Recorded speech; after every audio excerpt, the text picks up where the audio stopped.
Hi friends, welcome to my YouTube channel rolling through nature. ఈరోజు మా vlog వచ్చేసి Mysore palace. ఇది మైసూర్ ప్యాలెస్ యొక్క ఎంట్రన్స్. మైసూర్ ప్యాలెస్కి రైట్ సైడ్లో రోజ్ గార్డెన్ ఉంటుంది, మీరు చూస్తున్నారు కదా, అదే ఇది.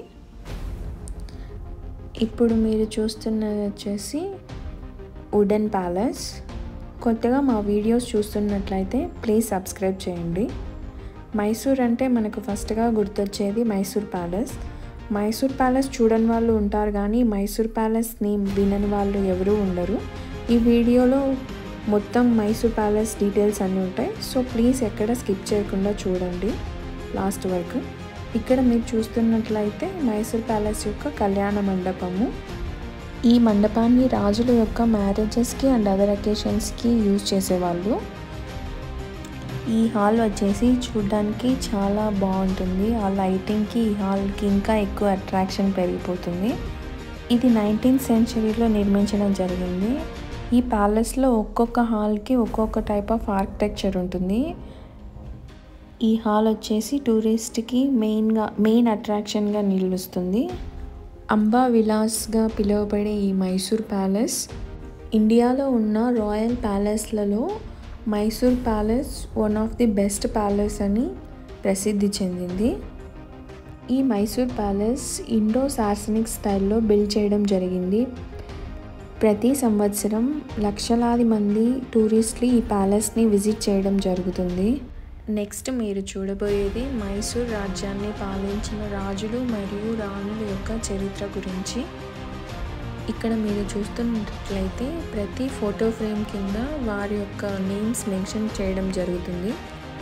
ఇది మైసూర్ రాజ్యాన్ని అనేక శతాబ్దాలుగా పరిపాలించిన వడియార్ రాజవంశం యొక్క చరిత్ర. యదురాజ వడియార్ అనే రాజు 1399లో స్థానిక అధిపతులను ఓడించి మైసూర్లో తన పాలనను స్థాపించడం జరిగింది. ఇక్కడ మైసూర్లో తను ఒక చిన్న కోటను నిర్మించాడు. ఇప్పుడు మనం చూస్తున్నది ఆ కోటనే మైసూర్ ప్యాలెస్గా పిలవడం జరుగుతుంది. రాజులే కాకుండా రాణులు కూడా మైసూర్ని పరిపాలించడంలో కీలక పాత్రను పోషించారు. ఇందులో రాణి లక్ష్మమ్మ కూడా ఒకరు. టిప్పు సుల్తాన్ మరణం తర్వాత వడియార్లను తిరిగి అధికారంలోకి తీసుకురానికి చాలా కీలక పాత్ర పోషించారు.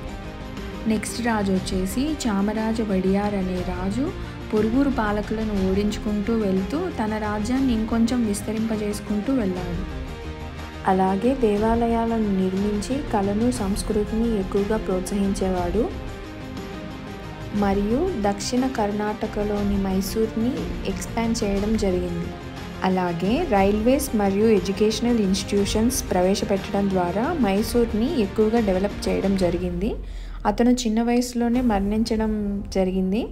తన కుమారుడైన కృష్ణరాజ వడియార్ నెక్స్ట్ తన తర్వాత రాజుగా సింహాసనాన్ని అధిష్ఠించాడు. గొప్ప మైసూర్ రాజులలో ఈయన కూడా ఒకరు. ఎందుకంటే మైసూర్ డెవలప్మెంట్ కోసం ఈయన ఇండస్ట్రీస్, రోడ్స్, యూనివర్సిటీస్, కరెంటు తీసుకురావడం జరిగింది. అందువలన మైసూర్ మంచిగా డెవలప్ అయింది. అలాగే మీరు ఇక్కడ ఇద్దరు బ్రిటిషర్స్ ఫోటో ఫ్రేమ్స్ కూడా చూడొచ్చు. నెక్స్ట్ మీరు చూస్తున్నది ఇన్విటేషన్ బాక్సెస్ హాల్. ఇవి handmade wooden boxes and silver boxes అండి. ఇవి స్పెషల్ అకేషన్స్కి ఎక్కువగా యూజ్ చేస్తారు. ఆ అకేషన్స్ వచ్చేసి దసరా వేడుకలు, రాజుల యొక్క వివాహాలకు, పట్టాభిషేకాలకు, అలాగే ప్రముఖులను బ్రిటిషర్స్ని ఆహ్వానించేదానికి ఈ బాక్సెస్ యూజ్ చేస్తారు. ఇవి వచ్చేసి ప్యూర్ శాండిల్వుడ్ బాక్సెస్.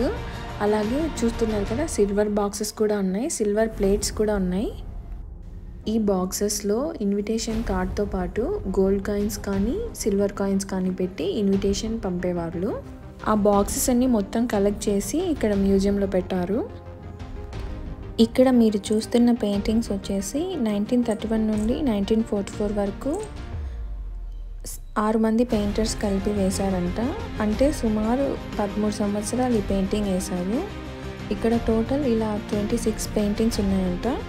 ఈ పెయింటింగ్స్ అన్నీ రియల్ ఇన్సిడెంట్స్ ద్వారా పిక్చర్ తీస్తే వాళ్ళు ఈ పెయింటింగ్ వేశారు. ఇక్కడ మాకు వీలైనన్ని పెయింటింగ్స్ మీతో షేర్ చేస్తున్నామండి.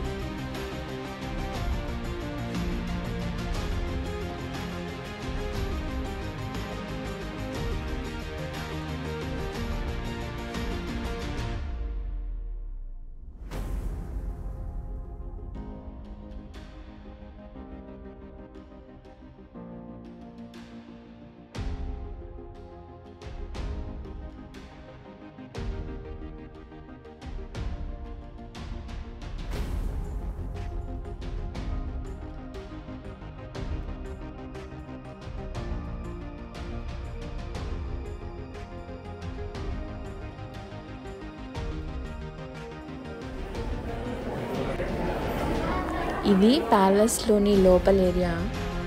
ఇక్కడ ఖాళీగా కనిపిస్తున్న ప్లేస్ మొత్తం దసరా పండుగప్పుడు ఫుల్ శాండ్తో నింపేసి ఇక్కడ కుస్తీ పోటీలు నిర్వహిస్తారు. ఎవరైతే విజేతగా నిలబడతారో వాళ్ళకి రాజు బహుమతులు ఇస్తారు. ఈ ప్లేస్ మొత్తం అదే. ఇక్కడ ఈ ప్యాలెస్కి మెయిన్ అట్రాక్షన్ వచ్చేసి ఇంటీరియర్ డిజైన్. ఇప్పుడు మీరు చూస్తున్నది నిజమైన ఏనుగు తలలు. ఇవి 1955లో రాజు వేటాడి మొత్తం ఫ్లెష్ తీసేసి కెమికల్ యూజ్ చేసి ప్రొటెక్ట్ చేస్తున్నారు.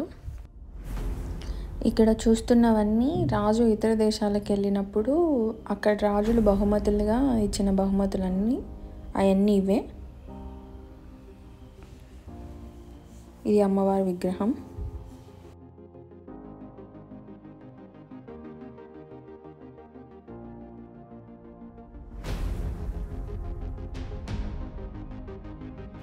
ఇక్కడ కనిపిస్తున్న ఫిరంగులు ఇప్పటికి కూడా పనిచేస్తాయి. దసరా ఉత్సవాలప్పుడు ఇక్కడ ఫిరంగులలో కొన్ని ఫిరంగులు యూజ్ చేసి కొన్ని పేలుస్తారంట దసరా ఉత్సవాలప్పుడు. ఇది ఆడియన్స్ హాల్. ఏదైనా ఫెస్టివల్ లేకుంటే స్పెషల్ అకేషన్స్ అప్పుడు రాజులు రాణులు వస్తారంట. రైట్ సైడ్లో రాజులు, లెఫ్ట్ సైడ్లో రాణులు కూర్చునేవారు. పైన పర్దాలు వేసినవి రాజు వాళ్ళ కుటుంబీకులు కూర్చునేదానికి. ఇది చాలా పెద్ద హాల్. నియర్లీ 48 పిల్లర్స్ ఉంటాయి ఇక్కడ. మీరు చూస్తున్నారు కదా మొత్తం. పైన రూఫ్ కూడా చాలా ఎక్సలెంట్గా ఉంటుంది. ఇది 200 years బ్యాక్ ప్యాలెస్ అంటే ఎవరు నమ్మరు. అంత నీట్గా వీళ్ళు మెయింటెనెన్స్ చేస్తున్నారు. ఇక్కడ మీరు చూసినట్లయితే ప్రతి డోర్కి ఒక డిజైన్ ఉంటుంది. ప్రతి డిజైన్ డిఫరెంట్గా ఉంటుంది. మొత్తం మీకు ఈ వీడియోలో మొత్తం చూపిస్తున్నాం. ఒక సైడ్ ఒకలా ఉంది, ఇంకో సైడ్ ఇంకోలా ఉంది.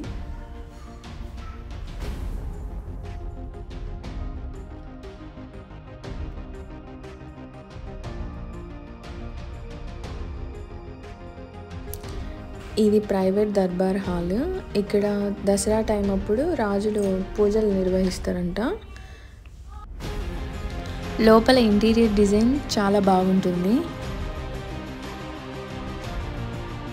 ఇక్కడ ఎక్కువగా లైటింగ్ లేకపోయినా వ్యూ మాత్రం చాలా ఎక్సలెంట్గా ఉంటుంది. చూడడానికి ఇంద్రభవనం లాగా ఉంటుంది. చూస్తున్నారు కదా ఎంత బాగుంటుందో మొత్తం స్తంభాలతో.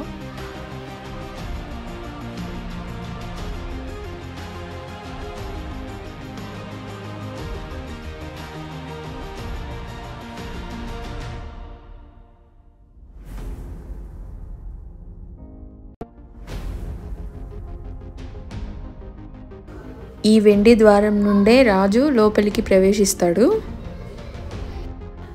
ప్యాలెస్లోని ఫైనల్ ప్లేస్కి ఇప్పుడు మనం వచ్చేసాం. దసరా అంటే మనకు ఫస్ట్గా గుర్తొచ్చే ప్లేస్ మైసూరు.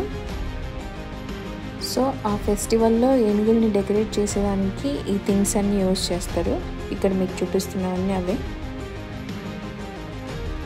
ఇలా డెకరేట్ చేసిన ఏనుగుల మీద అమ్మవారిని ఊరేగిస్తారు. ఇలా మైసూర్ ప్యాలెస్ వ్లాగ్ కంప్లీట్ అయింది. హోప్ మైసూర్ ప్యాలెస్ డీటెయిల్స్ మొత్తం మీతో షేర్ చేసామనుకుంటున్నాం. Thank you for watching. Please subscribe my channel.